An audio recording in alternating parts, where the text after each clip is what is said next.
was living in Hong Kong, and it was actually 1997, and we did a 6-week rally from Beijing in China to Paris.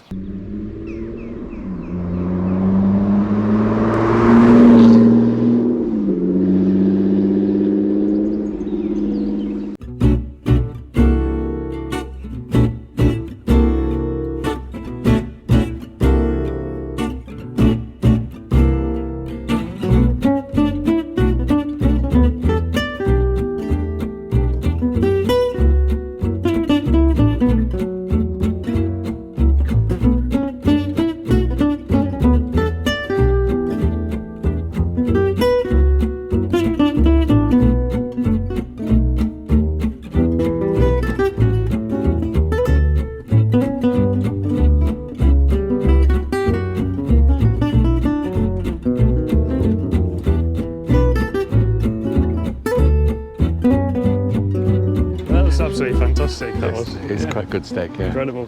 I think we're doing this the wrong side of a nice lunch, but we'll try and get through it. But yeah, thanks so much, Ken, for talking us through your Ford Zephyr. So what year is it? So this is a 1963 Ford Zephyr. It's a Mark III. It's a 4-cylinder engine, 68 brake horsepower. I've had it 16 years. It came into Cyprus new, made in Dagenham. It was bought by a Cypriot. He was a contractor in Limassol. He used to do a lot of work on the bases, military bases. Oh yeah. British military bases. And he was probably quite wealthy, because this was an expensive car at that time. It cost about £850 in 1963, and there was a 100% import duty on cars that's quite extreme, in this country. That's quite a lot. Yeah, and you're saying that sort of tends to be why some of the classic cars, people hold on to them because they've invested. I think so. When I came here, which was almost 25 years ago, there were so many old cars, and Cypriots value them, they look after them. Even today you'll see 20, 30-year-old small Toyotas which are pristine. They might not be classics yet, but they're in great shape. Yeah. And so over the last 16 years, how have you found the sort of ownership experience? You had to do quite a bit to keep it going. Well, it's quite a nice place to keep a car, isn't it? Yeah. In good condition. I mean, the weather's marvellous for cars. They don't rust too much here. This had quite a lot of work done on it before I bought it. All the rubbers have been replaced on all windows. The seats and all the interior have been done, the headlining. I'm not sure how much was done on the engine. Not a lot, I don't think. I've had to do very little. Master brake cylinder, all the brakes were replaced. That's about it, really. I rally it. Yeah. We've got lots the whole of day, cups. it's a long. Yeah, these are regularity rallies.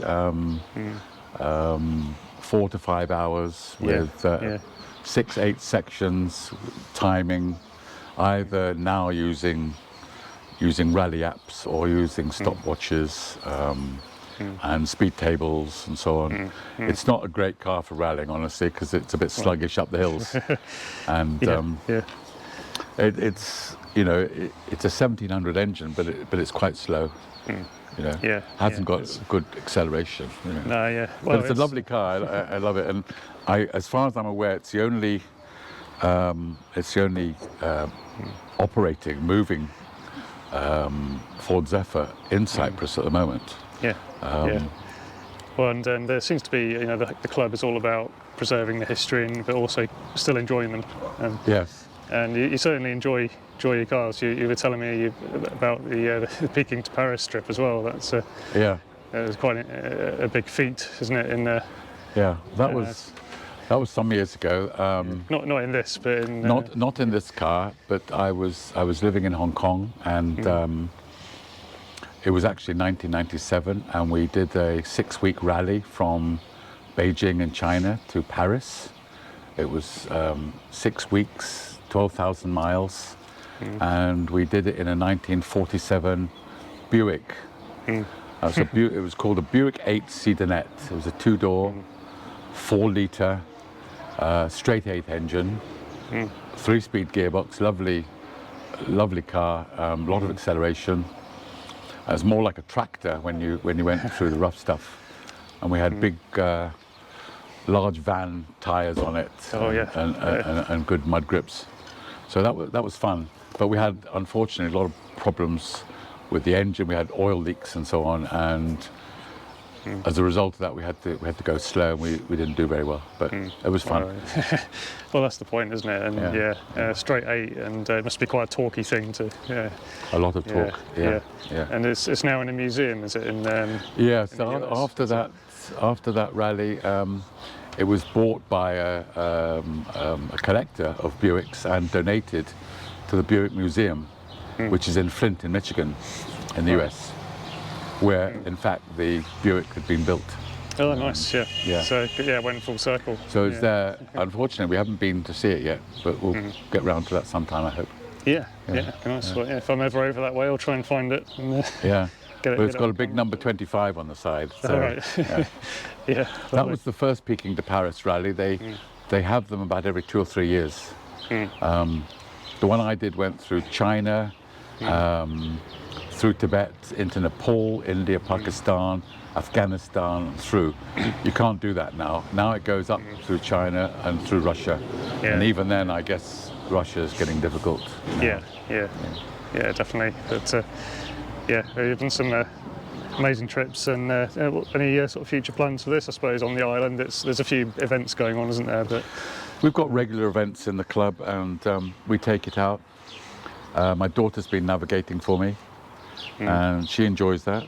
She hasn't driven it yet. She can't manage the stick shift on the wheels. Shift, But we do lots of events. Yeah, fantastic. Well, I really appreciate you taking the time, Ken. Thank you show us for coming over. It's been lovely. So thanks a lot. Okay, no problem.